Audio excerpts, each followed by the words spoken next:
मैं शादी अपनी मर्जी से करूंगा।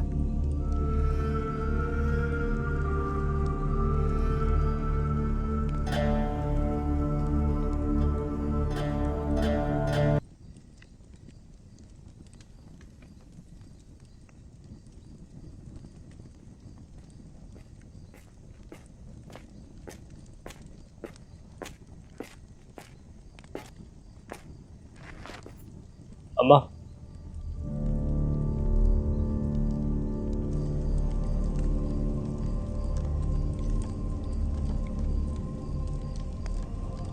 हमारा घर पहले ही ससे की जाने की वजह से बदनाम हो चुका है। अब ये शुरू हो गया है घर में। अम्मा, आपका ख्याल है कि ये सारे लोग आपके वफादार हैं? नहीं, एक भी नहीं। ये लालची हैं या खौफज़दा हैं, इसके अलावा कुछ नहीं। ये सब बातें करते हैं।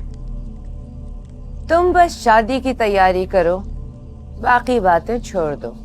नहीं, मैं शादी अपनी मर्जी से करूंगा।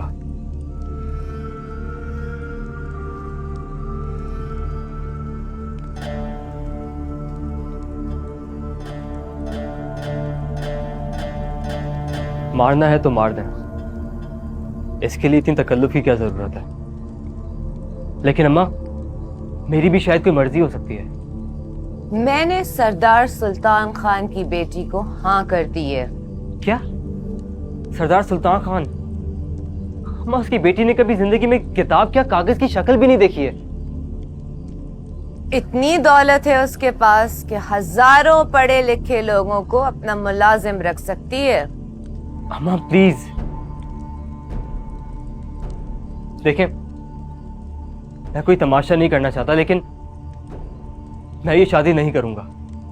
जैन, ये राजकोट हवेली की इज्जत का मामला है। इज्जत?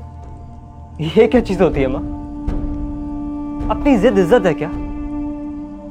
अपनी मर्जी इज्जत है क्या? अपना फैसला इज्जत है क्या? जैन, मैं जबान दे चुकी हूं। मैं भी किसी को जबान दे चुका हूं। क्या? हाँ, आपको एक दफा तो पूछ लेना चाहिए था कि मैं इनकार क्यों कर रहा हूं। पूछना मुझे नहीं, तुम्हें चाहिए था। तुमने बहुत देर कर दी। वो जो भी है उसे मना कर दो। क्या अम्मा, ये कोई बटन है जो ऑन ऑफ हो सकता है?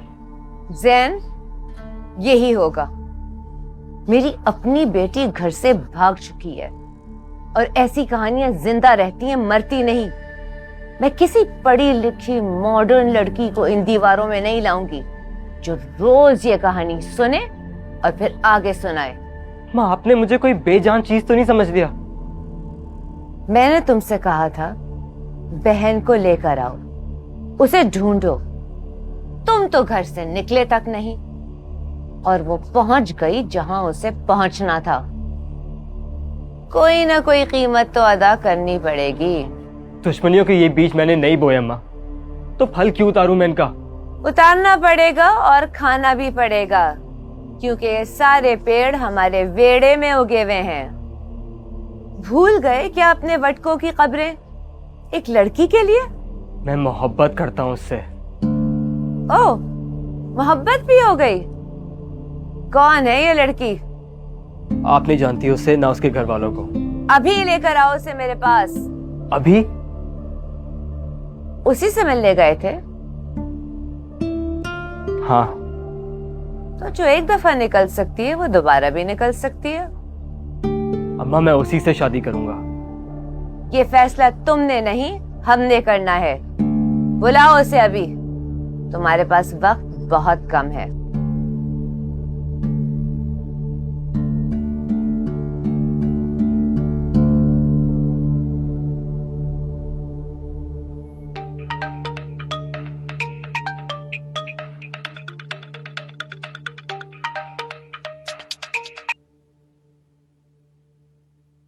बेचैन रू, हाय। क्या हुआ? अंदर की आग बैठने नहीं दे रही क्या? मामले कुछ ऐसा है। हम लोग तो आग पीकर प्यास बुझाने वालों में से हैं। तुम लोग की तरफ क्या रिवाज है? हम लोग प्यास बढ़ाते हैं आग से। अच्छा सुनो मरियम, मुझे तुमसे बहुत जरूरी बात करनी है। कहीं आज ही तो शादी नहीं करनी मुझसे? कुछ मिलता जुलता सा मसला है। क्या हुआ? मुझे तुम्हें अम्मा से मिलाना है। हाँ तो मिल लेते हैं। क्या तुम अभी आ सकती हो? इस वक्त रात में अभी? हाँ अभी। तुम कहो तो मैं तुम्हें लेने आता हूँ। मैं आ जाती अभी, अगर मेरी जिंदगी में अपने लिए लड़का तलाश करने के अलावा कोई और काम ना होता तो। क्या मतलब? इस ख्वाहिश का इजहार आई एम श्योर तुम्हारी अम्मी ने किया होगा। मैंने सुना है शरीफ घरानों में लड़कियों के बजाय उनके माँ बाप रिश्ता तय करते हैं। हाँ लेकिन मरियम, मुझे तुम्हारा तो नहीं पता अब तक, लेकिन मुझे लगता है कि हम लोग शरीफ लोग ही हैं। यार मरियम, तुम्हें मेरा इशू पता है। अम्मा मेरी शादी के पीछे पड़ गई अचानक। तो तुम कर लो। क्या? हाँ, जब तुम्हारे हालात अच्छे हो जाए, I mean, जब तुम्हें आजादी मिल जाए, तब तुम उसे तलाक दे के मुझसे शादी कर लेना, मुझे कोई एतराज नहीं है। मरियम, तुम कैसी बातें करने लगती हो कभी कभी। मैं तुम्हारे अलावा किसी का सोच भी नहीं सकता। देखो प्लीज मेरी बात को समझो। I'm in a situation only you can get me out of it. By coming right away. Yeah, I mean, I know ये अजीब लगता है, लेकिन मेरी अम्मा तुमसे फौरन मिलना चाहती है। ताकि वो तुम्हारी और अपनी चॉइस को कंपेयर कर सकें। मरियम ऐसा क्यों सोच रही हो? देखो जैन, मैंने कोई जंग लड़ने के लिए मोहब्बत को एक्सेप्ट नहीं किया, और वो भी तुम्हारी जंग। मरियम, लिसन जैन, तुम अपनी अम्मी को कहो कि वो रिश्ता लेके हमारे घर आए। That's how it's gonna go. I'm not coming. Maryam मैं कैसे? मोहब्बत इम्तिहानों से निकालती है मिस्टर जैन, इम्तिहानों में डालती नहीं।